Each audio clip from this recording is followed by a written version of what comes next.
అందరికీ జనసేన తరపున, జనసేన నాయకుల తరపున, వీర మహిళల తరపున, జన సైనికుల తరపున ఈ జనవాణి కార్యక్రమానికి వచ్చేసిన ప్రతి ఒక్కరికి నా హృదయపూర్వక నమస్కారాలు. జనవాణి కార్యక్రమం దీనికి ప్రేరణ అంటే ఏ పార్టీ అనేది కొత్తగా చేస్తుంది కాదు.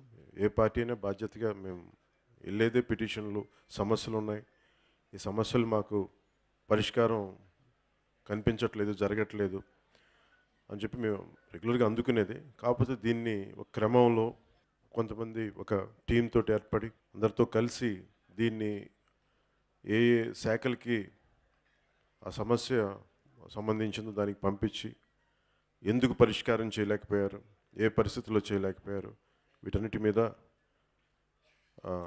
ఆ సంబంధిత శాఖలకి జనసేన పార్టీ తరఫున మేమందరం కూర్చొని దీన్ని ఎందుకు న్యాయం జరిగేలాగా ఒక ప్రయత్నం చేస్తూ ఉన్నాం. నాకు సమస్యకి పరిష్కారం ఇప్పుడు మేము నమ్మేది ప్రజల దగ్గరికి వెళ్తే వాళ్ళు చెప్తారు సమస్యకి పరిష్కారాలు. చాలా కాలం క్రితం నా స్నేహితులు ఒకరు హార్వర్డ్ యూనివర్సిటీలో లా చదువుకొని అక్కడ లాయర్గా ప్రాక్టీస్ చేస్తూ యుఎస్లో ఏదో ఒకసారి 2004-05 అనుకుంటా 6లోనూ ప్రమోద్ అన్న స్నేహితుడు ఒక ఆయన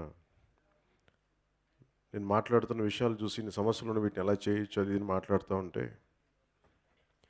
ఆయన హెర్నాండో డిసోటో అనే ఒక పెరువియన్ ఆర్థికవేత్త ఆయన రాసిన పుస్తకాన్ని దాదాపాత్ అనే ఒక పుస్తకాన్ని నాకు బహుకరించారు. అది ఎలాంటి సమయంలో బహుకరించారంటే సమాజానికి ఏదైనా చేద్దామన్న తపనతోటి, అంటే నేను నటుడిగా ఉన్నప్పుడు కూడా ఎక్కడికి వెళ్ళినా సమస్యలు నా వెన్నంటుండే అది పరిష్కరించమను. నాకు ఆ స్థాయి లేదని తెలిసిన నేను కేవలం కళాకారుని అనే ఏదో నా స్థాయిలో నేను వ్యక్తిగత సహాయం చేయగలను, కానీ నాకు దానికి మించి సమస్యలు నా చుట్టూ ఉండేవి. సో ఆ పరిధిలో ఒక ఎన్జిఓ స్టార్ట్ చేద్దాం, ఏదైనా సహాయం చేద్దాం. ఈ పరిస్థితి నుంచి అది కామన్ మెన్ ప్రొటెక్షన్ ఫోర్స్ అని ప్రారంభించినప్పుడు దాంట్లో భాగంగా హెర్నాండో డిసోటో రచించిన దాదాపాత్, అందులో ఏంటి అంటే ముఖ్యాంశం ఒక తీవ్రవాద ఉద్యమాలతోటి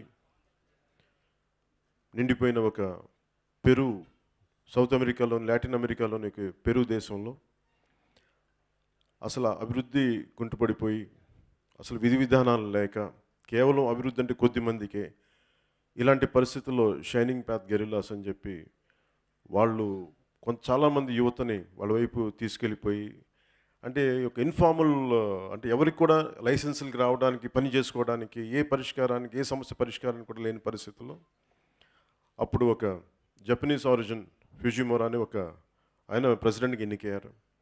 ఆయన institute of Liberty and democracy అనే ఈ ఒక ఆర్థిక సంస్కరణల గురించి సంబంధించిన ఒక సంస్థని ఆయన హైర్ చేసి దాంట్లో భాగంగా కీలకమైన వ్యక్తి హెర్నాండో డిసోటో. ఆయన చేసింది ఏంటంటే ఆయన ప్రెసిడెంట్ ఫ్యూజిమోరా అప్పగించింది ఏంటంటే మా దేశంలో ఉన్న సమస్యలు ఇవి, మీరు వచ్చి దీన్ని ఎలా హ్యాండిల్ చేస్తారు చేయండి అంటే, ప్రతి ప్రభుత్వ శాఖకి వెళ్తే ప్రతిదానికి అనేక జీవోలు, పాలసీలు ఉండి కూడా ఎందుకు న్యాయం జరిగింది. ఉదాహరణకి ఒక పెన్షన్ రావట్లేదు, లేదంటే ఒక దివ్యాంగులకి ఈ సమస్య ఉంది, దీనిపైన వాళ్ళకి రావాల్సిన సహాయం రావట్లేదు. ఒక చిన్నపాటి మ్యారేజ్ మ్యారేజ్ సర్టిఫికేట్ రావడానికి కూడా చేసుకోవాలనుకున్న పర్మిషన్ రావాలి, అలాగే చేసుకున్న తర్వాత సర్టిఫికేట్ రావడానికి కూడా సమయం తీసుకుంటుంది. సో ఆయన ప్రతిపాదించింది అసలు సమస్యకి పరిష్కారం ఆయన ఒకటే చెప్పారు ప్రెసిడెంట్కి, మనం ఈ జీవోల్ని, ప్రభుత్వ శాఖల్ని కరెక్ట్ చేయడం కంటే కూడా డైరెక్ట్గా ప్రజల దగ్గరికి వెళ్తే ఏంటి వాళ్ళ సమస్య అంటే దాని నుంచి ఇంకా సింప్లిఫై చేయొచ్చు అన్న ఆలోచన నాకు ప్రేరణ. కామన్ మెన్ ప్రొటెక్షన్ ఫోర్స్ అనే దాంట్లో భాగంగానే ఎప్పుడు ఒక ఉద్దానంకి వెళ్ళినా దేనికి వెళ్ళినా ఎందుకు ప్రజల దగ్గరికి రీచ్ అవుతామంటే, వాళ్ళు చెప్తే వాళ్ళ హృదయం నుంచి వచ్చిన సమస్య ప్రతి ఒక్కరిని కదిలిస్తుంది. దానికి మాకు ఈ జీవో లేదు, ఆ జీవో లేదు అనుకుంటే లేని జీవోలను కూడా తెప్పించగలం. లేదంటే కాంప్లికేటెడ్ జీవోస్ ఏదైనా ఉంటే మనకి అంత ఉపయోగకరం లేని జీవోస్ ఉంటే వాటి ప్లేస్‌లో కొత్తయి చేసి మోర్ సింప్లిఫైడ్‌గా ఉండేది. అంటే ఏ జీవితం అయినా, ఎవరి సామాన్యుడి జీవితం అయినా తక్కువగా, అత్యంత తక్కువ ఇబ్బందులతో పనయ్యేలా ఉండాలని మేము కోరుకుంటాం. దాంట్లో భాగంగానే జనసేన ఎప్పుడు కూడా ప్రజల మధ్యలోకే ఉండటానికి ప్రయత్నం చేస్తుంది. అధికారం అనేది వస్తేనే మేము సమస్యలను పరిష్కరిస్తామని కాదు. మేము రాకపోయినా కానీ ప్రజల దగ్గరికి మేము వెళ్ళి మా వంతు కృషి మేము చేస్తామని దాంట్లో భాగంగానే ఈ రోజున జనవాణి కార్యక్రమం ఈ రోజున ఇక్కడ ప్రారంభించాం. అసలు ఇక్కడ కూడా ఈ రోజున ప్రారంభం అవ్వటానికి ఈ రాష్ట్ర ముఖ్యమంత్రి గృహం తాడేపల్లి దగ్గర ఆయన ఉండే నివాసం దగ్గర నాకు జనసేన ఆఫీస్లో ఉన్నప్పుడు ఒక ఆడపడుచు వచ్చి ఇట్లాగా మేము రోడ్లు విస్తరణ కోసం, ముఖ్యమంత్రి ఉంటున్న రోడ్డు విస్తరణ కోసం, రహదారి విస్తరణ కోసం మమ్మల్ని ఖాళీ చేసేమని చెప్పారు వీళ్ళు. కానీ మాకు సరైన నష్టపరిహారం ఇవ్వట్లేదు. చూడని అంటే మేము ఆ రోజున దానికి సంబంధించి మాట్లాడాను, వీడియో బయట ఇచ్చాను. కానీ ఆ తర్వాత మళ్ళీ ఒక 3 వారాల క్రితం, 2 వారాల క్రితం నేను ఆఫీస్ నుంచి బయటికి వెళ్తా ఉంటే ఆ చెల్లెలు ఒక లెటర్ ఎవరు ఇచ్చేశారు నాకు.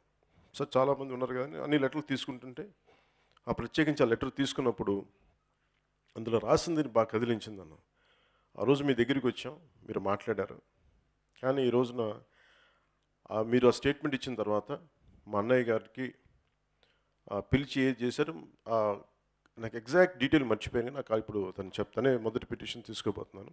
ఆ క్రమంలో నా దగ్గరికి వచ్చి మాట్లాడి వెళ్ళిపోయిన తర్వాత వాళ్ళ అన్నయ్య గారు ప్రాణాలు కోల్పోయారు. ప్రాణాలు కోల్పోయిన వ్యక్తికి ఈరోజు వరకు అంటే ప్రత్యేకించి అది బెదిరించారా, ఏం చేశారో మరి ఎట్లాగా అయితే ఆయన మరణం చెందారు. నాకు ఈ రోజుకి మాకు న్యాయం జరగట్లేదు. కనీసం ఆ పోస్ట్ మార్టం ఈ పరిస్థితుల్లో చనిపోయాడు అన్న సర్టిఫికేట్ ఇవ్వట్లేదు. కనీసం మాకు చూడండి అని ఆ చెల్లెల తాలూకు మాటలు నన్ను బాగా కదిలించినాయి. వాళ్ళెవరు జన సైనికురాలు కాదు, జనసేన పార్టీకి సంబంధం లేదు. వైసీపీ ప్రారంభించిన ఈ గ్రామ సచివాలయం సంస్థలు పనిచేసే ఒక ఉద్యోగిని ఎవరు. సో అది నేను కదిలించి ఈ రోజున మొదటిగా ఈ ప్రేరణ ఇచ్చిన తర్వాత పెద్దలు మనోహర్ గారితో మాట్లాడాను. ఎందుకు మనోహర్ గారు కూడా ఆయన ఉభయ రాష్ట్రాలకి సభాపతిగా ఉన్నప్పుడు ఇలాంటి కార్యక్రమాలు ఎన్నో చేశారు ఆయన.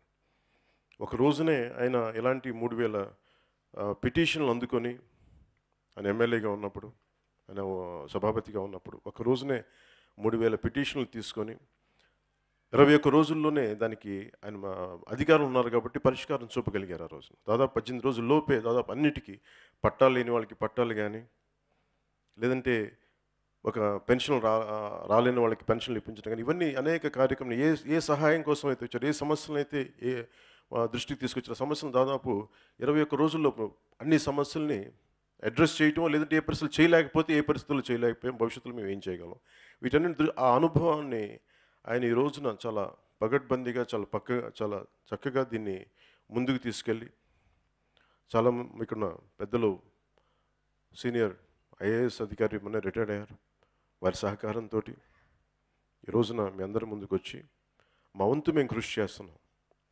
ఈ రోజున మాకు అధికారం లేకపోయినప్పటికీ మా చిత్తశుద్ధి, మేము ప్రజల కోసం ఉన్నాం, ప్రజలు మా దగ్గరికి రాలేని పరిస్థితుల్లో మేమే ప్రజల దగ్గరికి వెళ్తాం. దాంట్లో భాగంగానే ఈ రోజున జనవాణి ప్రారంభించాం. ఒక రోజున ఇది మా జనసేన నాయకులు ప్రతి ఒక్కరికి, నియోజకవర్గ ఇన్ఛార్జీలు కూడా ఈ పరంపరని కొనసాగిస్తాం, ప్రజా సమస్యల మీద దృష్టి పెడతామని తెలియజేసుకుంటూ ఈ కార్యక్రమానికి మద్దతు పలికిన మీడియా సోదరులందరికీ, మీడియా యాజమాన్యానికి, ఎలక్ట్రానిక్ ప్రింట్ మీడియా యాజమాన్యానికి, పాత్రికేయులందరికీ, ప్రతి ఒక్కరికి పేరు పేరున నా హృదయపూర్వక నమస్కారాలు, ధన్యవాదాలు తెలుపుకుంటూ ఆ కార్యక్రమాన్ని ప్రారంభిస్తున్నాం.